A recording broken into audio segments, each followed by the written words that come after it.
Good afternoon, everybody, and it's good to be with you again on this Thursday as we look at another psalm today. For the future, I'm going to be doing one more week on the psalms, then after that I'm going to break for the summer. There's a lot of things coming up with the summer. I have vacation. I know other people have vacation. We have vacation Bible school. Summertime is generally fairly busy, so I'm going to break somewhere, after right before Mother's Day. And then we'll start back up in the fall, probably early September, and we'll start in on another Bible study, probably something in the New Testament. But today I want to look at Psalm 137. Go ahead and read 137. Now, before you stop and read it, please hear me on this. This is a rather dark psalm. So don't become alarmed by it. Let me explain to you what's going on. But I just want to caution you. When you're reading this, it is somewhat ghastly. So go ahead and read it. So go ahead and read Psalm 137. It's only 9 verses, not very long. Read it and come back and let me discuss it with you about what's going on there. So I'll go ahead and do that now. Now I'm assuming you've read the psalm. Let me explain to you what this is as far as a classification. It's under the broad classification of a lament psalm. So it is a psalm that is expressing sadness. But as you've read it, there's much more than just sadness here. There's anger, there's frustration, there's vengeance coming through. So it's really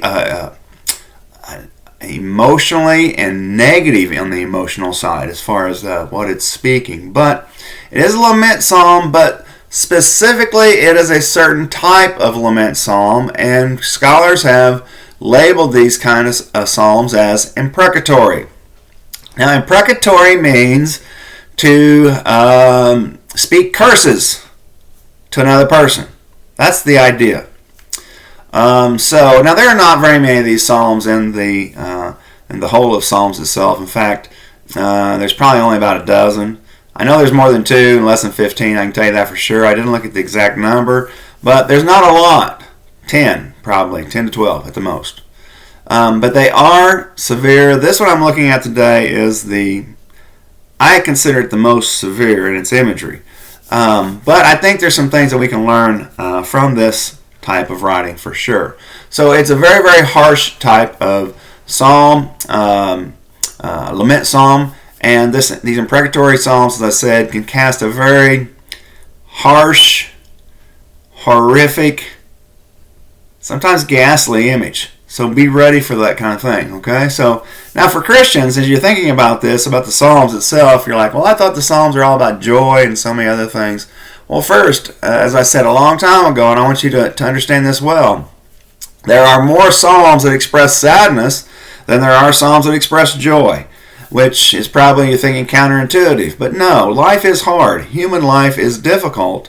And so we should expect this kind of balance, I guess, within this kind of construction, this measure of psalms to be measured out in certain ways. There's going to be a lot of joy psalms. There's going to be a lot of sadness psalms. However, there are more sadness psalms than there are of the joy type of psalms. Now, the ghastly imagery, I think, is probably most difficult for Christians to stomach. But remember, it is the Old Covenant. We are dealing with the Old Covenant here. So things are different than in the New Covenant. And it makes it very confusing when you get to the New Covenant, the New Testament. And right off the bat in the Gospel of Matthew, very early on, you have the Sermon on the Mount. And in the Sermon on the Mount, Jesus teaches very, very clearly to love your foe and to pray for them. Well, how does that mentality fit into this Psalm 137? Well, we're going to get to that, okay? Now, I'm going to explain it more as we go, but quickly I want to fill in the gap here of information because it's probably going to bother you thinking about this all the way through. But think of it this way, quickly.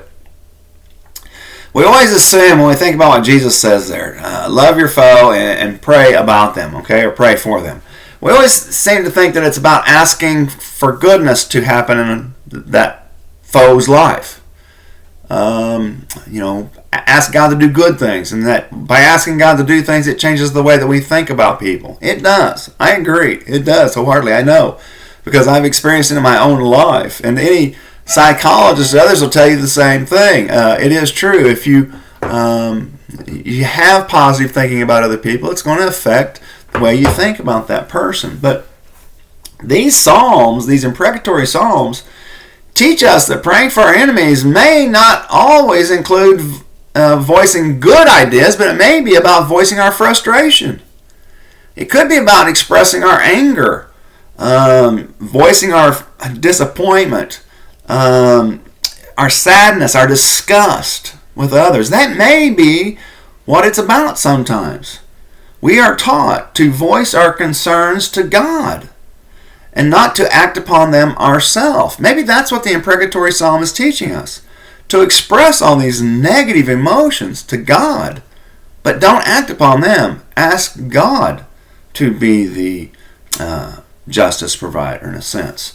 We need to teach people to voice their concerns to God in this way and not act upon themselves because humanity does not have the wisdom or the capacity to be judicious with perfect love. We can't do it. We simply need to give it to God, who is able to do these things. We are not. We are so corrupted with sin. I'll get back to that in just a minute, okay?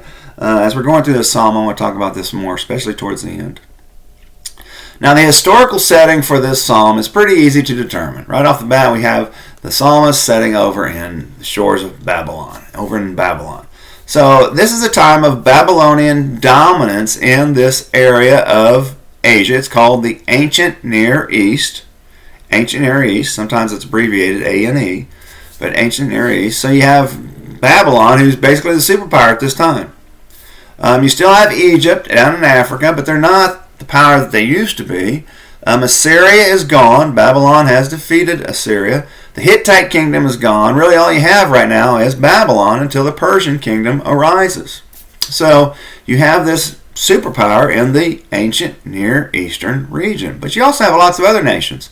You have Judah. Now the northern kingdom of Israel has been destroyed and separated at this time. That happened a long time ago under the domination of Assyria. But you still have the southern kingdom of Judah. You have other nations out there like Edom. You have Ammon. You have, like I said, Egypt. You have lots of these other Phoenicia. You have other nations out there, but the dominant power is Babylon.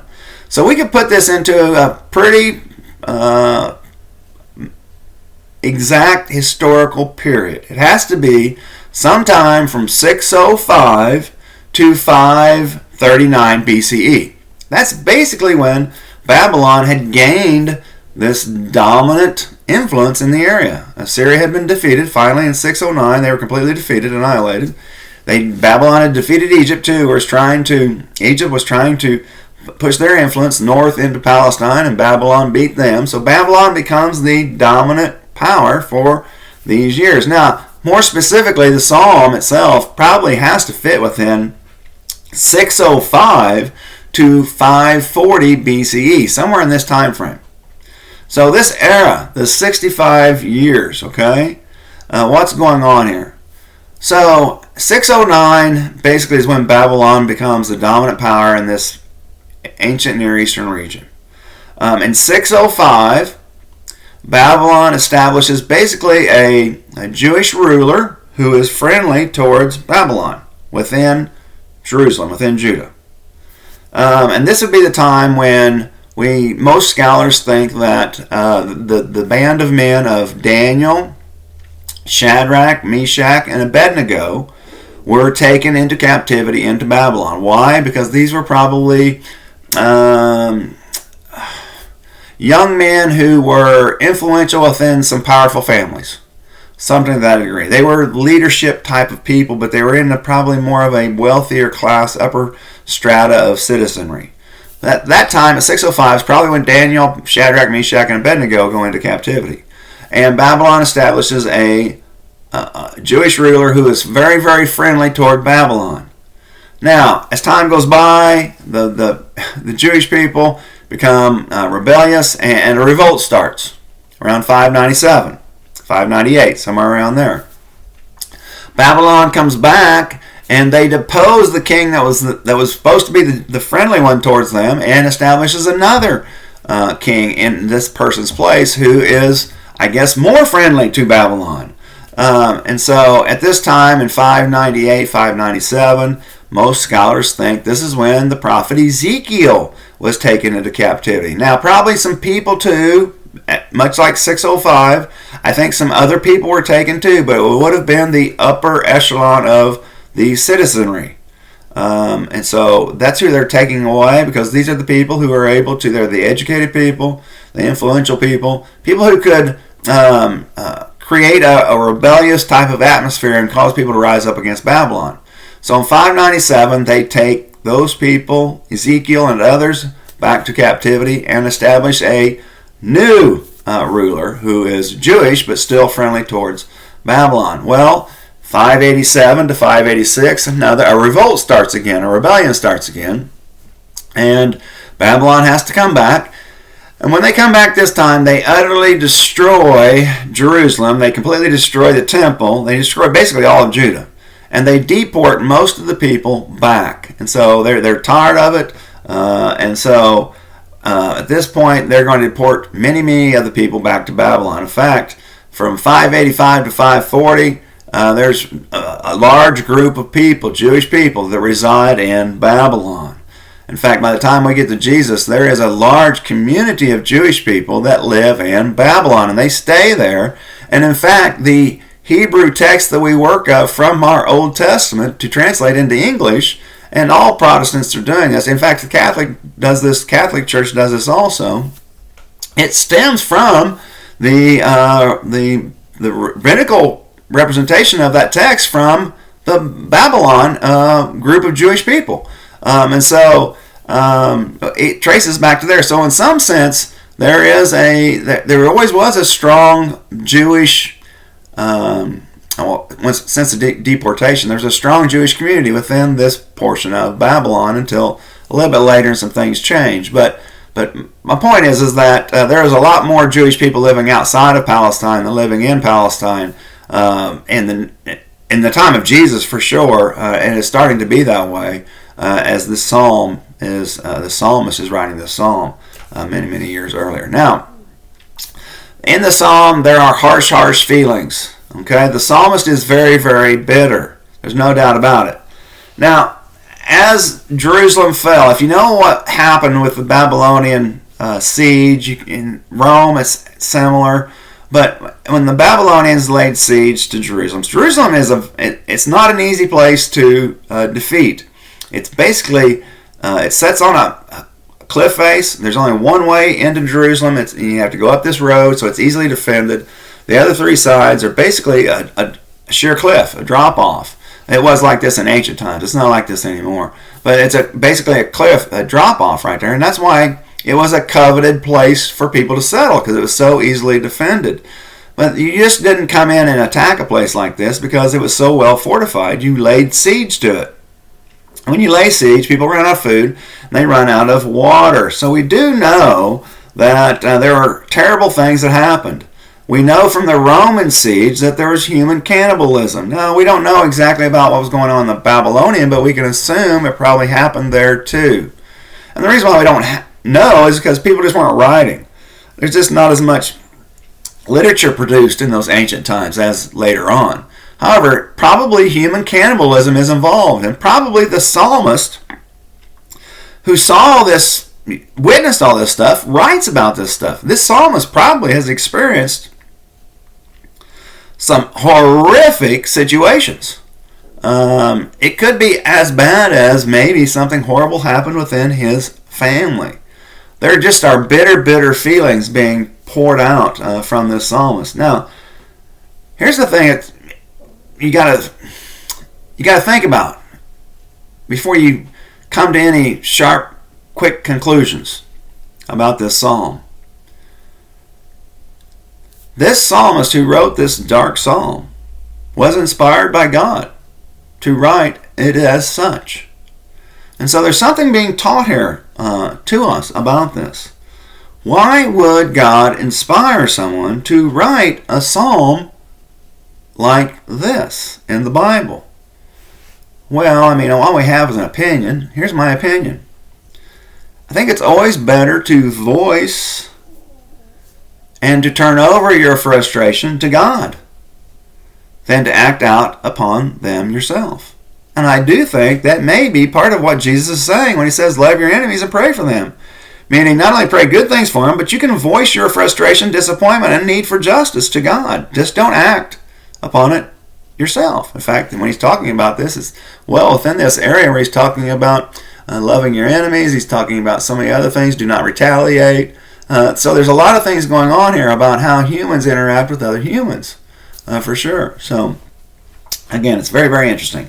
Now, let's look at the psalm. So verses 1 and 2. Let me switch over to my text here. Okay, so verses 1 and 2. As I said, we find out real quickly that this is set in Babylon. Now, Psalm 137. So verses 1 through 6.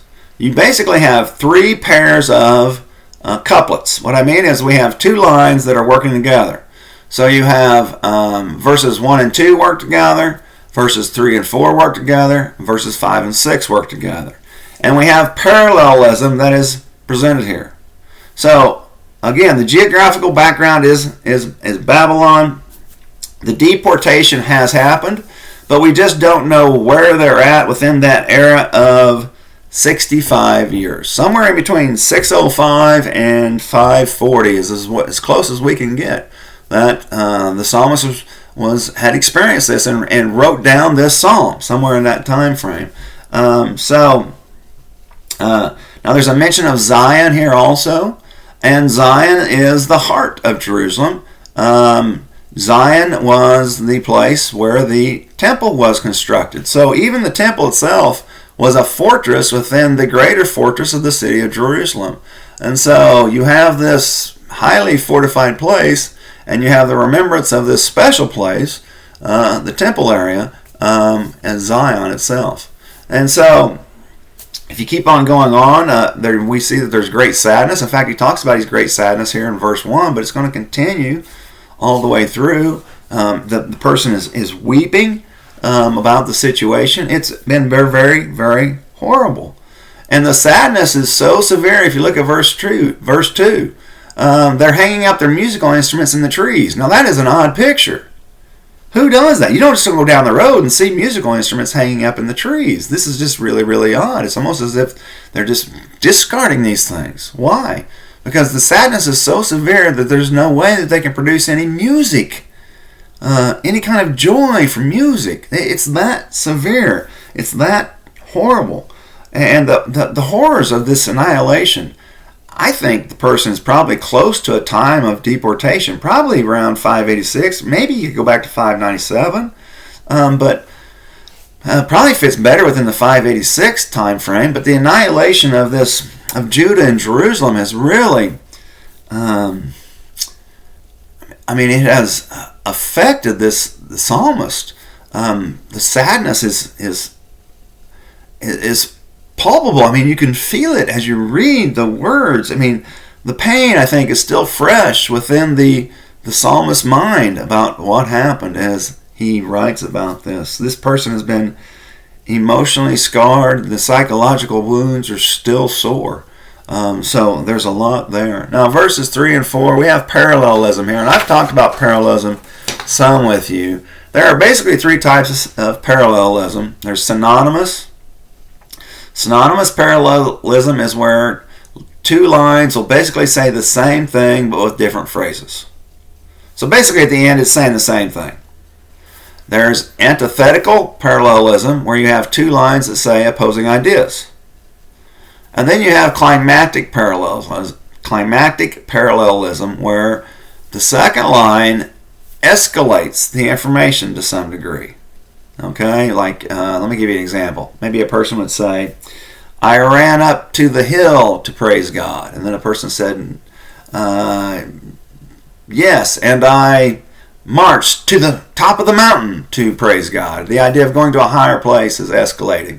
That's probably not a great example, but I hope you understand what it is I'm trying to say here. We're going to have 2 out of the 3 types of parallelism presented here. We are going to have climactic parallelism in verses 3 and 4, and then in 5 and 6 we're going to have synonymous parallelism being presented. But in verses 3 and 4, we have this climactic parallelism. So verse 4 escalates something that's being said in verse 3. So what we have here is we have the captors, that would be the Babylonians, are asking, they want the captives, that would be the Jewish people, to sing. They're wanting them to do music, their music, their cultural music. But the Jewish people cannot, because they say the Lord's song belongs in Palestine or in Judah only. They can't do it. It's not possible. So the possibility for song for them, their deportation has created so much sadness. The annihilation of Jerusalem and Judah has caused so much sadness. There's just no song left in their heart. They have nothing there. And so they can't sing. It's just not possible. Their sadness has been increased to that much. If you go into verses 5 and 6, we have synonymous parallelism based on a person's ability. Now, it's working on prior information, but he's again expressing his sadness in a new way about his remembrance of Jerusalem.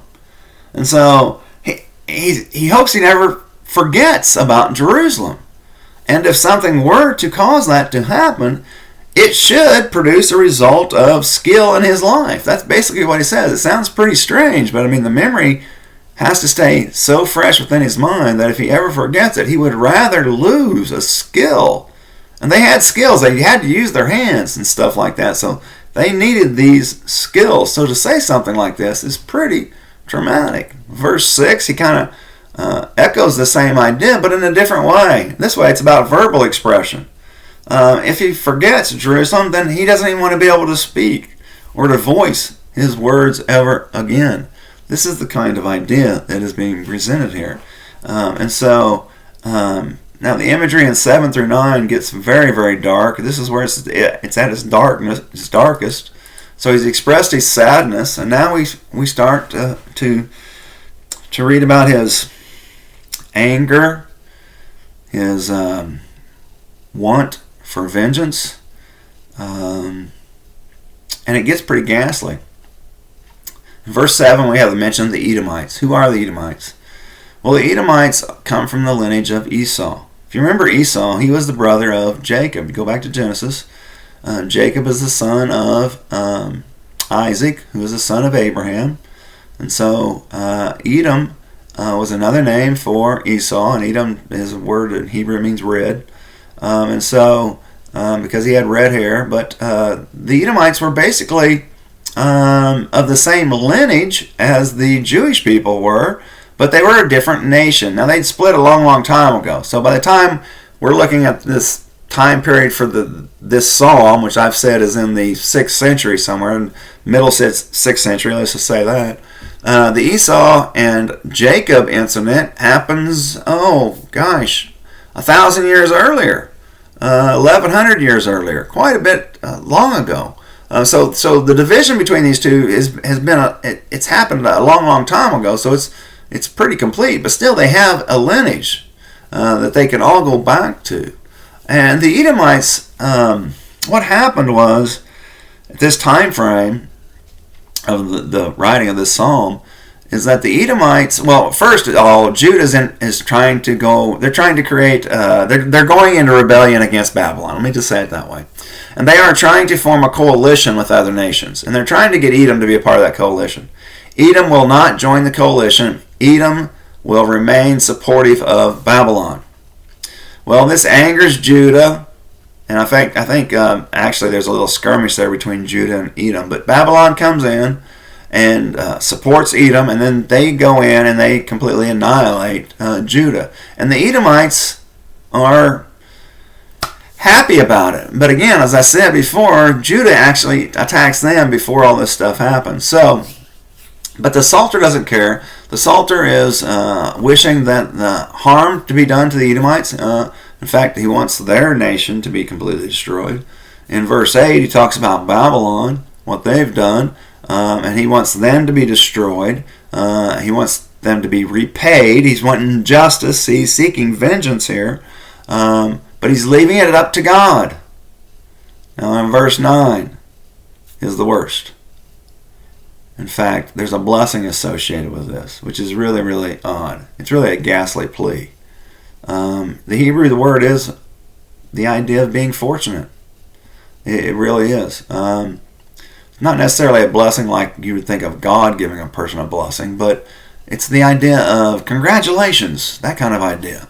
That somebody would say this about someone throwing the children of their foe off of a cliff down below onto the rocks. It's very similar to what was going on in the time of King Manasseh, when the Jewish people were worshiping Moloch and they were sacrificing their kids to this pagan god, and that's what they did. They would stand atop of this cliff wall, or actually the wall of Jerusalem, and they would throw their kids off the cliff. And it was like 150 to 200 feet drop. I mean, it's just horrible to even think about. But this is the kind of idea that's being presented here. Just take their children and just throw them down from the tops of the mountain down to the rocks below. That kind of idea. Very, very ghastly. Very, very grisly. And I tell you the truth, I wanted to talk about this one because, for first, I'm sure that you've probably not heard very many people teach about this psalm. But the second thing is I think there's a lot of naysayers out there for Christianity that could use a psalm like this to talk about the message of love within Christianity is not true because of this type of psalm. And so I wanted to teach you how this psalm fits within the whole of the biblical instruction, but also how it fits within Christianity, because we're still dealing with Old Covenant stuff here. And so, does it carry over into the New Testament? Well, no. There's nowhere in the New Testament where this is taught, as far as like cited or anything to that effect. But I think the principle in this psalm does carry over. And the principle is this, that it is okay for humans to speak their anger, their frustration, their disappointments, their want for vengeance to the Lord. In fact, we should be open to that. Why? God's inspired a psalmist to write this way, so to teach us that we can talk to him this way. But it's always inappropriate for Christians to try to act out with justice on their own. We need to leave it all to God. So this is a very, very grisly psalm. And as I said before, the degree of corruption from sin within humanity is such that humans cannot act purely from goodness, and often do horrific actions or words and then attempt to paint them as good or justify them as good. And it's just not possible. So, for example, let me give you a good example of that real quick. The law of retaliation, which is the rule that says eye for an eye, tooth for a tooth, life for life, bruise for bruise. It comes from Exodus 21:24. So many people have misunderstood this, horribly misunderstood this, to mean a validation for the practice of penalizing someone with their death if they've taken the life of someone else. The death penalty idea. So they see this Exodus 24, this law of retaliation, as purely a legal statement. But that's not what it is intended for, and that's not what it says. And people can't see it because their ability to discern this information is flawed, because they want retribution. They want retribution. This directive, eye for eye, tooth for tooth, life for life, is not meant to validate behavior for behavior, but was a means to limit inappropriate behavior. You see, God did not want people performing their own means of justice, because humans cannot practice perfect justice. And humans will always escalate something in order to inflict more pain on someone else than what they've experienced. That's just what humans do, because we have been so corrupted with sin. And God, trying to prevent human carnage, limited our animalistic recourses, because that's basically what we do when we act like this and think like this about this escalating this retribution. We're acting like an animal, and we're not acting like a human person. But again, we have been so corrupted with sin that it's very, very hard for us. Now, I think a portion of text that would be very, very helpful for you would be Romans 12:9 through 21. I do think there's a lot there that teaches us about Christian love. There's great information there about Christian love, and I think this principle carries over into in here. Obviously, even though Paul is not citing this, the idea carries forward. There's a remarkable instruction in Romans 12, 9 through 21 about God's justice and our need to ask God to, well, we need to limit our pursuit of it, that's for sure, and turn things over to God. That's what it really teaches us. And in this passage, Romans 12, 9 through 21, Paul quotes from Deuteronomy 32, verse 35. And in that, it says, "Vengeance is mine, I will repay, says the Lord." And so he's teaching people that, and in fact, all the way through this, he's teaching Christians how to interact with one another, how Christians should act with Christians, and then how Christians should act with non-Christians. So you have to read Romans 9 or 12, 9 through 21 very, very carefully, because we're dealing with two different outreaches of our love, let's put it that way, or when we're interacting with different types of people. And so the imprecatory Psalms, if we couple that with this idea, the imprecatory Psalms teach us something. They teach us to lift our anger to God. Lift our anger to God, but not to act out upon our anger. So we express our anger to God, but we don't act according to our anger. It's okay to be angry. It is okay to be angry. But give that anger over to God, because we cannot handle it. We don't have the wisdom to be able to handle our anger very well. Remember, that tree, when they ate that from the tree, Adam and Eve, it was a tree of knowledge of good and evil. We don't even know how to perform good very well, and we botch. And the other side, we end up doing things that are mostly evil. So we just don't have the capacity, the wisdom within us to be able to do these kind of things and do it well. So again, it's okay to be angry, but don't act upon your anger and give it over to God, because we cannot handle this emotion very, very well. And it reminds me very, very clearly of Ephesians chapter 4, 26 through 27. I'm going to stop right here. Paul says this. He says, "Be angry, yet do not sin." And then he goes on and he says, "The sun must not set while being in an angry mood. Do not give a place or a foothold for the devil." Well, where? Don't give a foothold or a place for the devil in your heart or in your mind. And it stems often from anger. All right, I hope you enjoyed this. And again, the imprecatory Psalms teach us to express our sadness, our anger, our frustration, our disappointments to God. God will take care of it. We need to trust in Him. Remember Proverbs 3, 5 through 6. "Trust in the Lord with all your heart and lean not on your own understanding, but in all your ways acknowledge Him." That has to be a bedrock principle that courses all the way through the New Testament. I know it is, for sure. Have a great week, and I'll see you on Sunday.